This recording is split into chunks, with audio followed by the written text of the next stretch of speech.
meant that I would not be here because in fact I'm not in a position to present what I had thought I would present in today's conference.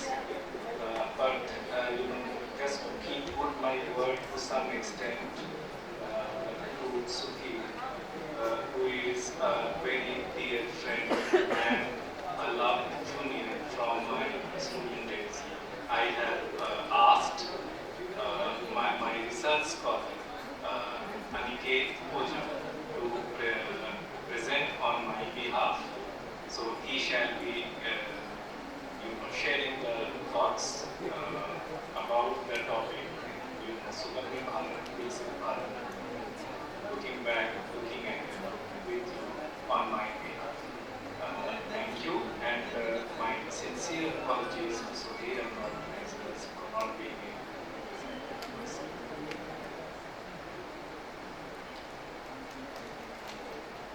Yes, Aniket, you may start.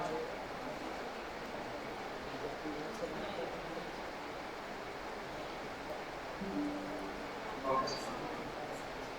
So, at first, what we need to do is to set up some context about disability in India. Uh, at first, we need to look at the census of India, which determined that we have 2.21% of the population considered persons with disabilities. Something that must be taken into account is the nomenclature of persons with disabilities. When we use persons with disabilities, the very basic idea that is there is that the person comes first and the disability comes next. So whether we use the word Viklang, which was a composite of Vikal and Ang, or Divyang, what we do that we focus more on the impairment instead of the person. So the need is to shift towards the personhood rather than the disability. But at the same time, we must not forget to take into account the things that make him or her a person with disability. So what we have gathered that India has set some agendas as part of the Sustainable Development Goals, and Sustainable Development Goals have about 5 clauses with respect to education, employment, political participation, and also access to resources and data. And these are the sustainable goals. Uh, hello.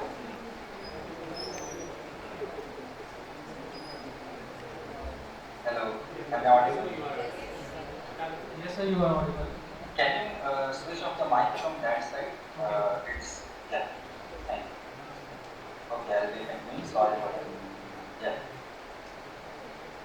So the chart that you see here is the outcome of census 2011. The blue part that you see are the persons with disabilities or the students who were in part of educational institutions.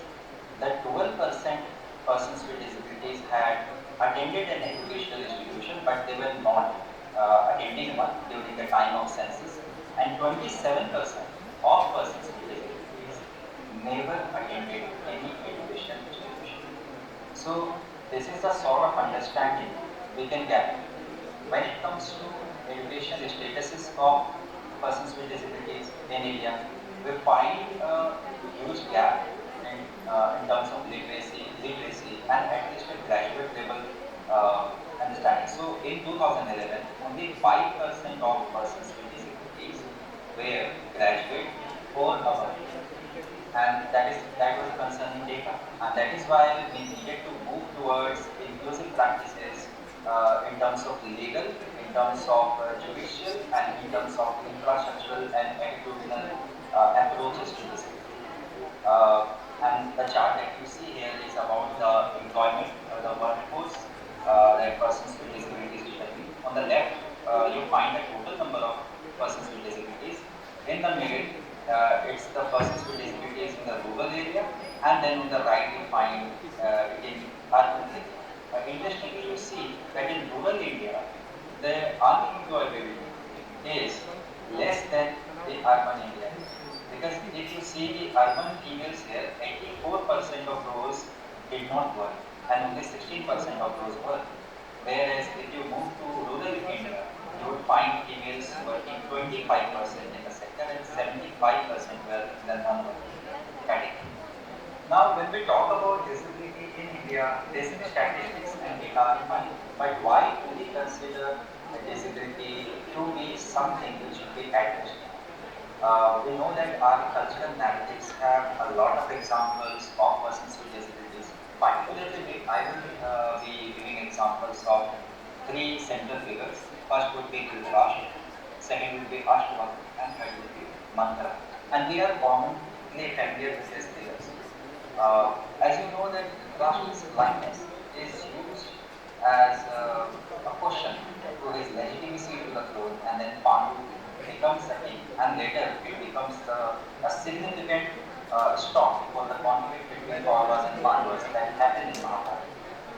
Similarly, Ashwagandha is a myth or a legend who is Kahora's son, and then he tries to correct his father's reading of the Vedas as a fetus, and then his father curses him to be born 8 ways crooked, and later he revenges his father's defeat in Janak's court, and somehow he is rewarded with a cure because he enters the river Saman, which literally means even organs, and his limbs become even.